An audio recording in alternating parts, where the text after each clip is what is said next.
Hello friends, welcome है आप सभी का हमारे YouTube channel Annu educational academy पर। आज की क्लास में हम लोग रामगढ़ ज़िला के बारे में पढ़ने वाले हैं। झारखंड के सीरीज में हम लोग ज़िला का क्लास कर रहे थे और उसमें हम लोग उत्तरी छोटा नागपुर प्रमंडल का ये लास्ट ज़िला है रामगढ़। उसके बाद फिर हम लोग दक्षिणी छोटा नागपुर प्रमंडल के ज़िलों में आएंगे, ठीक है। और पैरेलल मेरा पॉलिटी का भी क्लास चल रहा है जिसमें हम संविधान का 2 क्लास ले चुके हैं और एक क्लास लेंगे।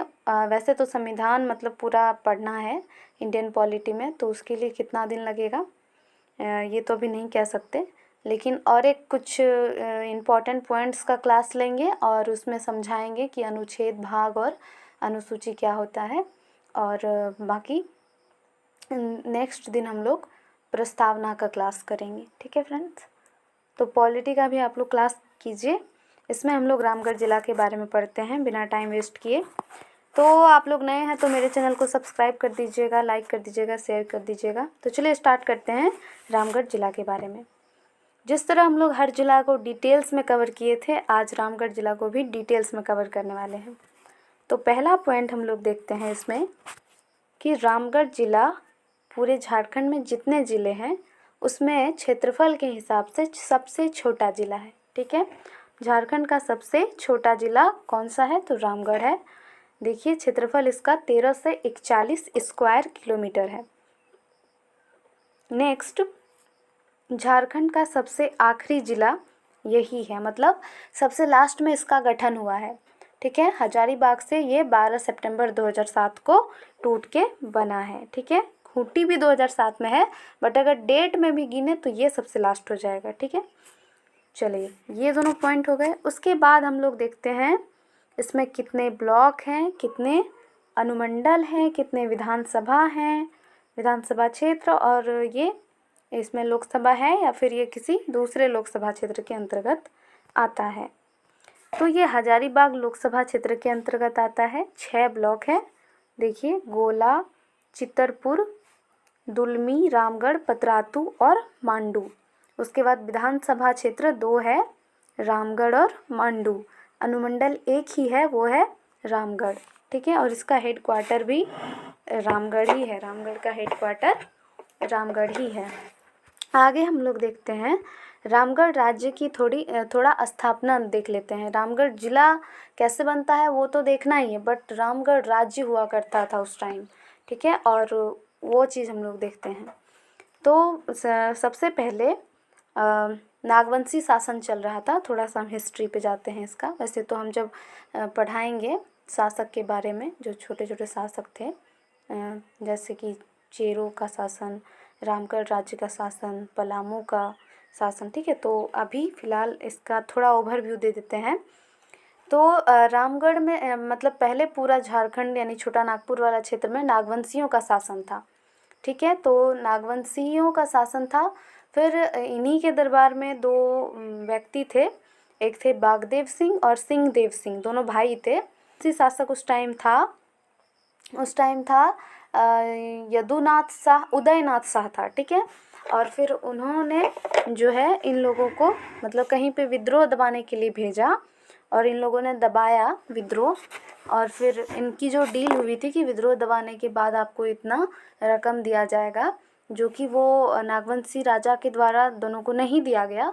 तो फिर ये लोग वहाँ से अनबन हो गए और ये अपना जाके जहाँ पर ये विद्रोह दबाए थे उस जगह में जाके अपना रहने लगते हैं। और वहाँ के लोगों के लिए ये वैसे ही प्रिय हो गए थे क्योंकि वहाँ पर इन्होंने विद्रोह दबाया था। वहाँ के लोगों के लिए ये लोग क्या भगवान समान थे। तो फिर वहाँ पर इनका प्रभुत्व हुआ और इन दोनों ने वहाँ पर अपना कब्जा जमा लिया। अब फिर ये धीरे धीरे क्या करते हैं, 1368 ईस्वी को बागदेव सिंह इसकी स्थापना करते हैं रामगढ़ राज्य की, ठीक है। ये लोग 2 भाई थे, तो ये बड़ा भाई था, तो ये बागदेव सिंह जो है वो राजा बनता है। उसके बाद इसी के क्रम में फिर इसका बेटा लोग बनता है।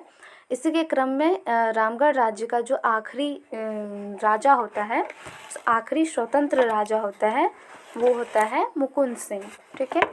और मुकुंद सिंह फिर 1771 में मुकुंद सिंह पर पटना काउंसिल ने रामगढ़ राज्य पर हमला किया और जो उसके एक अंग्रेज का जो एक अधिकारी था जैकब ने मुकुंद सिंह को हरा दिया और तेज सिंह को राजा बना दिया। जो प्रतिद्वंदी था उसको राजा बना दिया और फिर तेज सिंह उसके हिसाब से सब काम करने लगे, मतलब अंग्रेज़ों के हिसाब से, ठीक है। और उन्होंने फिर क्या की, इचाक को राजधानी बनाई। उसके बाद क्या होता है कि 1771 के टाइम में हमला हुआ और हमले के बाद जो है वो जैसे भी हो इनडायरेक्टली, भले ही उसको कठपुतली शासक रखा हो तेज सिंह को, बट वो अंग्रेज़ों के अधीन आ गया रामगढ़ राज्य क्षेत्र, ठीक है। उसके बाद 1773 में रामगढ़ को पुलिस ज़िला बना दिया, ठीक है। उसके बाद 1833 का टाइम आता है, तो उस टाइम में दो भागों में बँटता है क्षेत्र। जहाँ पर कोल विद्रोह प्रभावी था, मतलब जहाँ पर कोल विद्रोह हुआ था, और जो एरिया कोल विद्रोह से अछूता था, ठीक है, जहाँ पर कोल विद्रोह नहीं हुए थे उसको हजारीबाग में कैटेगराइज कर दिए। ये चीज़ हम आप लोगों को हजारीबाग ज़िला पढ़ाते समय भी बताए थे, है ना। और दूसरी जो जहाँ पर कोल विद्रोह प्रभावी था उसको दक्षिण पश्चिम फ्रंटियर एजेंसी क्षेत्र बना। तो ये दोनों में बट गए। उसके बाद क्या होता है कि हजारीबाग वाला एरिया में ही उस टाइम रामगढ़ आ रहा था। फिर 1952 में रामगढ़ को ब्लॉक बनाया गया। उसके बाद 1991 में रामगढ़ सब डिवीज़न बनता है और फिर 12 सितंबर 2007 को रामगढ़ प्रॉपरली एक ज़िला बन जाता है, ठीक है। तो ये रामगढ़ का थोड़ा राज्य से कैसे उस टाइम राज्य था, फिर कैसे अंग्रेज़ों के कब्जे में आया, फिर कैसे ये धीरे धीरे ब्लॉक बना, फिर सब डिवीज़न बना और फिर ज़िला बन गया, ठीक है। तो ये प्रोसेस हम लोग देखे। अब चलिए यहाँ पर कुछ पर्यटक स्थल और कुछ मंदिर देखते हैं। तो यहाँ पर है एक कैथा का शिव मंदिर, ये बहुत प्रसिद्ध है। 17वीं शताब्दी में इसका निर्माण हुआ है, राष्ट्रीय धरोहर घोषित किया गया है इसको, इसलिए ज़्यादा इम्पोर्टेंट है। फिर बंगाल और राजपूत और मुग़ल शैली से प्रभावित है, तीनों का मिश्रित शैली। तूती झरना मंदिर है यहाँ पर। रजरप्पा में है छिन्नमस्तिका मंदिर। रजरप्पा में है छिन्नमस्तिका मंदिर जो कि दामोदर और भैड़ा नदी के संगम पर है। और माया टुंगरी मंदिर है जो कि चुट्टूपाली घाटी में है। और वैष्णो देवी का मंदिर रामगढ़, खीरी मठ बौद्ध मंदिर, गुरुद्वारा सिंह सभा है यहाँ पर। रामगढ़ का किला है जिसका निर्माण राजा सबल राय ने करवाया और मुग़ल शैली से प्रभावित है। और चुट्टूपालू की घाटी, इसको याद रखें क्योंकि यहीं पर जो दो क्रांतिकारी थे, उमराव सिंह और शेख भिखारी, इन दोनों को यहीं पर फांसी दिया गया था बरगद के पेड़ में, ठीक है। उसके बाद यहाँ चाइना कब्रिस्तान है, जब वॉर हुआ था, ठीक है, उस टाइम चाइना का बहुत सारा जो है वो सैनिक यहाँ पर मर गए थे, ठीक है। तो ये चीज़ है चाइना कब्रिस्तान। और एक म्यूज़ियम है यहाँ पर, जरीना खान म्यूज़ियम, ठीक है, रामगढ़ में जरीना खान म्यूज़ियम।